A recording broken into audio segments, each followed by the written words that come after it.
So what's the deal with Battlefield and Call of Duty? Let's get into it. Yeah, they're still going. The FPS shooters, console-based stuff is still alive, still kicking. Say still one more time. I dare. I double dare. Anyway, continue. Sorry. Still. So yeah, like it's a little more interesting though. They're definitely going better about it. Battlefield not so yearly. I think. Oh yeah, it is yearly because Hardline came out last year. Oh, was Hardline any good? I didn't even. It was. It's all right. It didn't have a single-player campaign, which was the interesting part about it. Is it still DICE working on that? Yep. I think it was DICE. Oh, maybe it was somebody else on Hardline.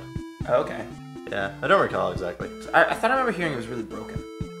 They had a beta that was kind of flimsy, okay, but it was better after that. Okay. Yeah, so I guess they didn't have a campaign for Hardline. That was interesting. But it seems like all that work kind of went into Battlefield 1. Battlefield 1, man. The trailer just looked so cinematic and... Yeah, it looked... Yeah, so the game may not be any good, but that trailer was that trailer was awesome. The trailer is like one of the first times that I got excited for a Battlefield FPS shooter campaign in a long time. But you're like a hardcore Halo nut, dude. Halo's been there, but I haven't been getting super excited for like the Halo campaigns. Right. Yeah, I'm just curious what happens next. It's not like this, hype thing, but yeah. Yeah. Okay. Battlefield 1. It looks cool. Super hype. It looks cool. So now what I would really want to get into though, what are the main differences between the two? So you have Call of Duty over here, and you have Battlefield over here. From what I can tell from looking at them from kind of an outsider perspective, because as you guys know, I don't really get first-person shooters. It's whatever. So I don't really get that. And what I can tell from Call of Duty is much more fast-paced, and it's just like bang bang shoot a guy, bang bang shoot a guy, and like there's like what, maybe 20 people in a map, probably less than that, like 16. Yeah, kind of smaller maps, 16 probably. Eight per team, and it's just like quick deathmatch, in out, one and done. It feels like, honestly, when I look at it, it still reminds me of the first Modern Warfare, and that was like the only Call of Duty I actually played. Yeah, it's what they're trying to emulate for a long time. Yeah, exactly. So that's what it looks like to me. And then when I look at something like Battlefield, it reminds me more of I'm just a PS fanboy at heart. I played a lot of MAG. Have you ever played this game? It's made by Zipper Interactive.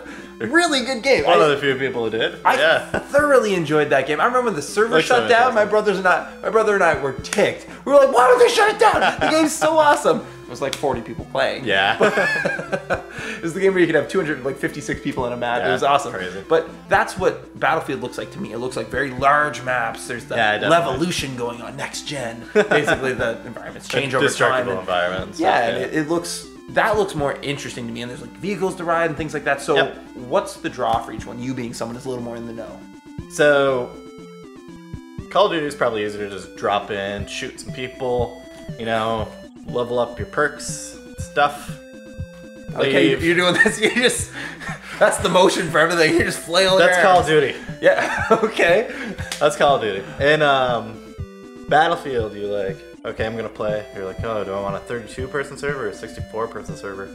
Gonna go for 64-person. And you're like, ooh, I can get in a jet. So then you get in a jet, and then you're like, shit, I don't know how to fly this thing. And then you get wrecked. Did you have this experience, Kev? Yeah, but you get to jump out and parachute down, and then you're on the ground, and then you're like, there's nobody really near, but you need to go find someone and like get to the fight. And it's much more of an involved type game, right? Which is good and bad. Like people. I think a lot of the reason Call of Duty is so popular is because of how uninvolved it actually is. Kind of mindless. Yeah, kind of mindless. It's just really easy to jump in. Shoot. There's the guy. Shoot him. You're good. Shoot him. You're good. Like it's kind of. Yeah. It's that very quick. Oh, I got shoot. Oh, I'm back. And then you go. Yeah. Battlefield's kind of the other spectrum of that. It's not like crazy in depth. It's not like a military sim, and the combat and stuff isn't like Rainbow Six Vegas or anything. That's how they differentiate themselves. And unfortunately, for a long time, they were going with like the same themes. Okay. You good? I just burped in your face. I know. Very nice. Try to keep going, but hold it. So Rainbow Six Vegas. Just gonna do this for the next few minutes. So let's get on with the Rainbow Six. Come on, no, we're going ahead. We're trudging forward, Kevin. We're getting through this moment. I burped in your face. We can deal with this. Okay, Rainbow Six. Go on. Okay, Rainbow Six is not what I was talking about. I moved on past that point. Sorry, that's the last thing I missed heard. it by giggling. My echoic memory was like, okay, Rainbow Six. Yeah, so I was talking about Battlefield and Call of Duty kind of separating from each other because for the longest time they were going like the same modern day military, Yeah. a little bit futuristic, you know, that kind of stuff. So what's happened is Call of Duty is going full futuristic. They're more futuristic than a lot of like sci-fi type games. Like the new one has space shooting in it. You're in space flying a ship around shooting. It does? Yes. Oh, you didn't see the trailer for it. I'm not in the know on that stuff. The last one I heard about was like Kevin Spacey was involved, and I was like, okay. That was like a couple years ago. That too, was quite a while ago, yeah. But yeah, so yeah, they're going really, really futuristic. Battlefield, going to World War One. Bringing it back. Yeah, which is pretty awesome because Yeah.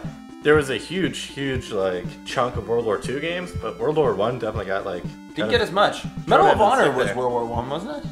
I thought the first Medal of Honor. I believe so, yeah. I remember there's I liked that game. You know, there's a few games about other wars, like this Korean, Actually, I think Vietnam War games and stuff. Yeah. But you know, for most part, World War II got a huge chunk of the attention. So you know, a bit of that going to World War One seems cool, and Zeppelins and stuff. Yeah, that was cool. Yeah. That was real cool. Yeah, it's really cool. It really Battlefield 1's like super distinct. Yeah.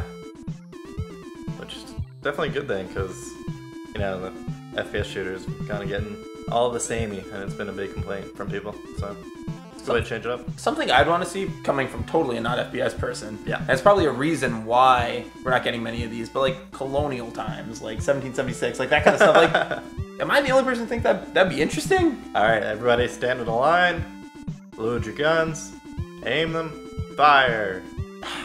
I think it'd be cool. Load your guns. You don't get it, man.